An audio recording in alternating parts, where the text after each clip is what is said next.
of the 45 least developed countries group on climate change, home to nearly 1 billion people, Malawi, the warm heart of Africa, hosted another LDC Strategy Meeting from the 15th to the 16th of April 2025 at Sunbird Mount Sochi Hotel in Blantyre, Malawi. Established in 1876 by Scottish missionaries, Blantyre is one of the oldest urban centers in southern Africa and the second largest city in Malawi. The city is surrounded by rolling hills and stands as a gateway to nearby attractions like Mount Sochi, Michiro Mountain and Machete Wildlife Reserve. This was the first gathering of the LDC Group on Climate Change after COP29 in Baku, Azerbaijan, which delivered only mild outcomes and fell shortly of fully advancing LDC's interests. The focus is to align expectations, explore new strategies, and renew commitment to securing bold and ambitious outcomes at COP30 in Brazil and beyond. Key agenda items included access to and quality of climate finance, adaptation indicators, readiness and access to funds for responding to loss and damage, implementation of the global stocktake outcomes, the Just Transition Work Programme, technology and capacity building, and gender.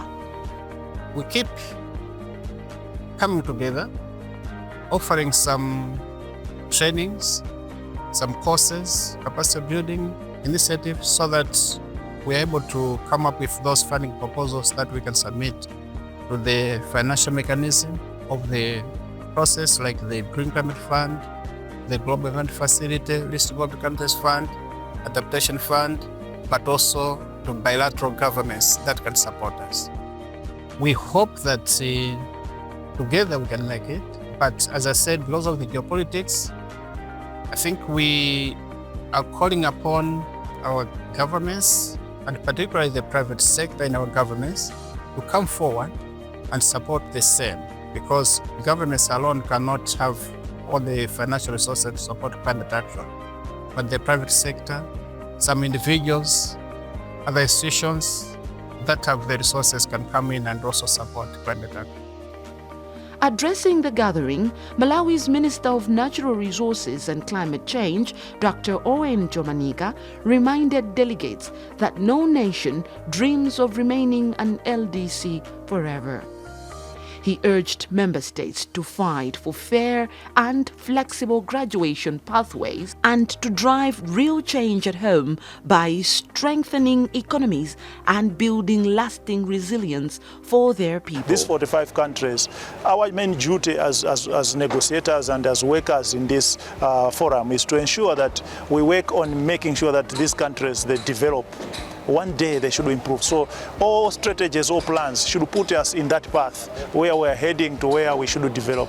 That's why I was reminding the friends and the people who gathered here that they should be mindful of what will it take for countries to graduate? Because there's already a framework. So we are not reinventing the wheel. Countries will develop if they improve their gross domestic product per capita.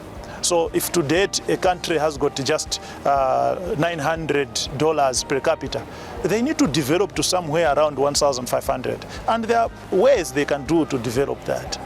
Paul Desanka is a manager in the Adaptation Division of the Secretariat of the United Nations Framework Convention on Climate Change, UNFCCC.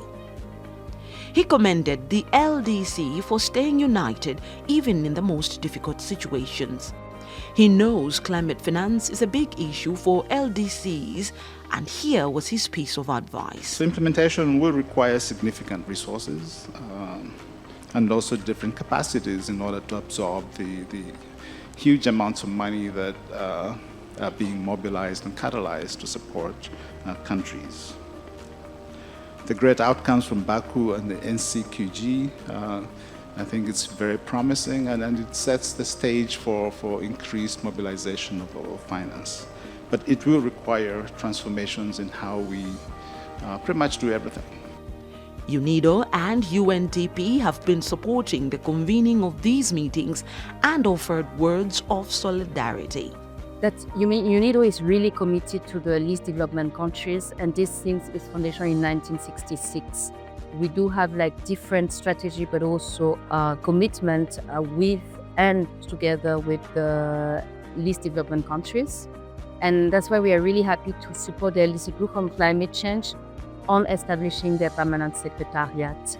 This work, we do it in partnership with Climate Analytics and IED, the LDC Group on climate change for sure, but also we make sure that we have youth and women that are involved in the process. And within this framework, we also made sure that there is a strategy for mainstreaming gender aspect, but also having more involvement and engagement from youth, leadership from women and youth.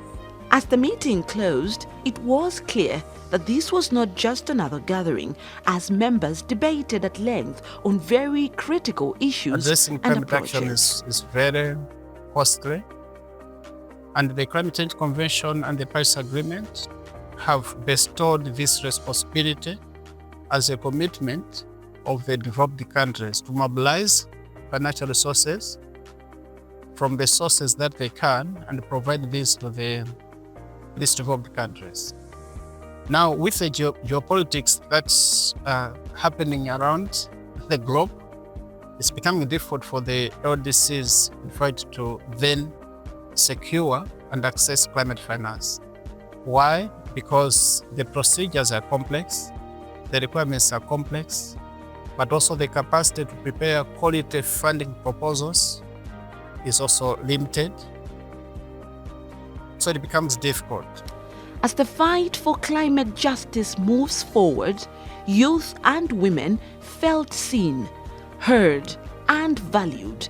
A powerful signal of hope for an unstoppable intergenerational push toward real climate action. The LDC Secretariat has tried to, leadership has tried to make sure that at least women and youth are supported to attend these COPs that have taken place. So that kind of support has been really very helpful, because once people are exposed to the process, then they get interested in it and they also learn. I'm trying to give my view and my reflection on how to develop indicator on GGA for LDC's country. As you know, we receive a lot of the indicator, and now we are trying to move to reduce the number of indicator to allow our country to track those indicators.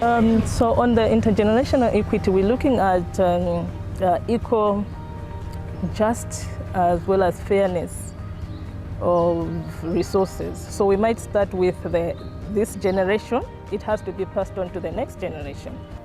Malawi, the proud host, wrapped up the meeting with a vibrant cultural exchange night where delegates were treated to the rhythms of Malawi's finest traditional dances, and a show-stopping performance by one of Malawi's top musical stars, Ketura.